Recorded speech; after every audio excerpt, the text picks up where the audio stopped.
Hey guys, Jessie Schuler here, your local real estate agent in Central Florida.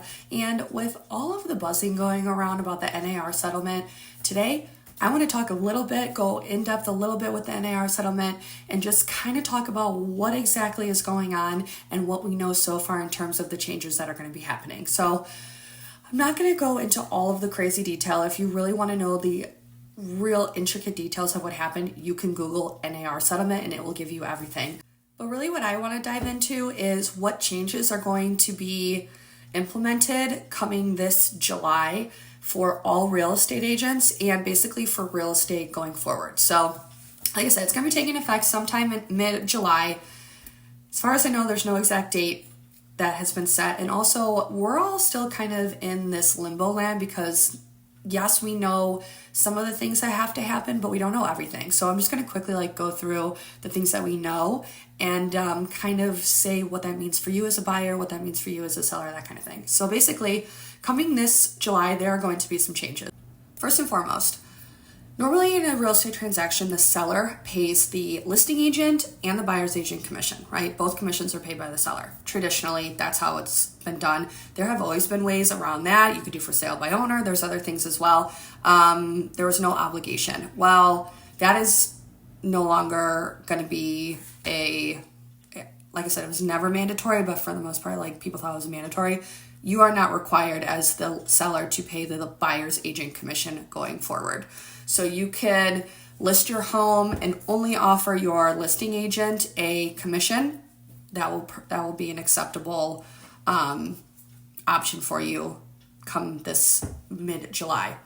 The other thing is on the MLS, if you're an agent, there is a section on the MLS that says what the seller and the listing agent are offering as the buyer's commission. So you always had that visibility. Well, now that piece in the MLS is going to be removed. You are no longer allowed to put on the MLS what you are or are not going to be offering the buyer's agent as commission.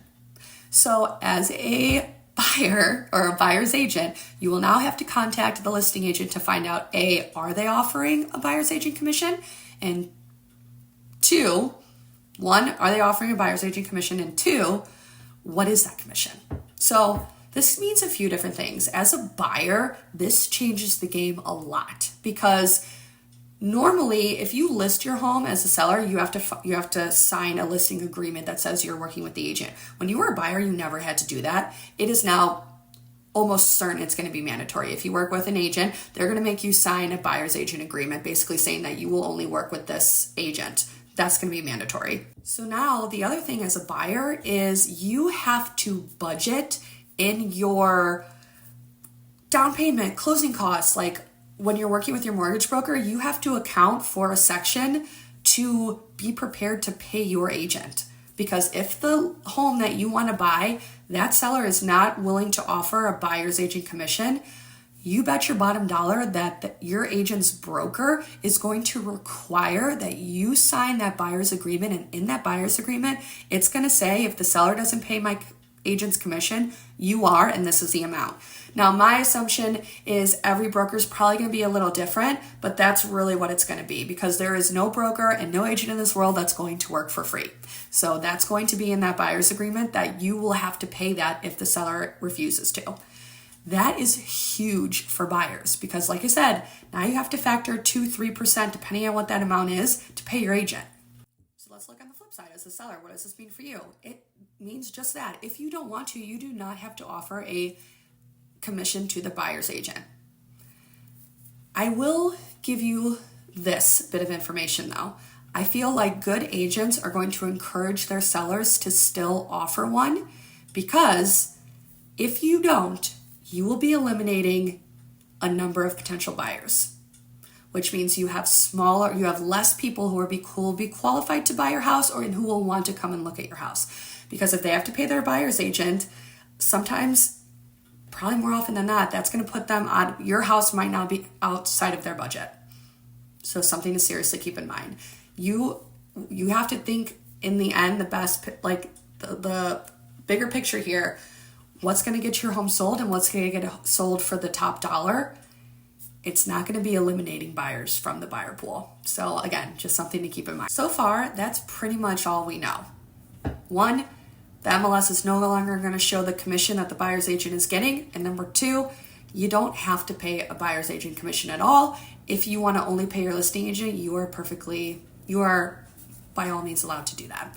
So again, I think this is I don't know exactly how it's gonna pan out. For example, my specific broker, we have not had a meeting yet to go over the new listing agreement, how much our brokerage is gonna require on the buyer's agent agreement. And like I said, every broker is probably gonna be different or gonna be real close. But I definitely can foresee that commission is going to be in negotiations, because let's say you love a house, they're not paying the buyer's agent commission. You might put in an offer of, I'll pay full ask, but I want you to pay 2% or 2.5% to my agent. I have a feeling that's going to be part of it. So we'll definitely learn some more as we get closer to July, once all the brokerages kind of figure out what exactly they're going to do and have the meetings with all of their agents. And then who knows? We'll see how this looks 6 months from now, a year to now. It'll certainly be interesting. But that's all I got for you guys today. Please like, comment, and subscribe to my channel. It really helps me out. If you have any questions on this video or a previous video, please leave those in the comments, and let's see what you can do for you. Until next time.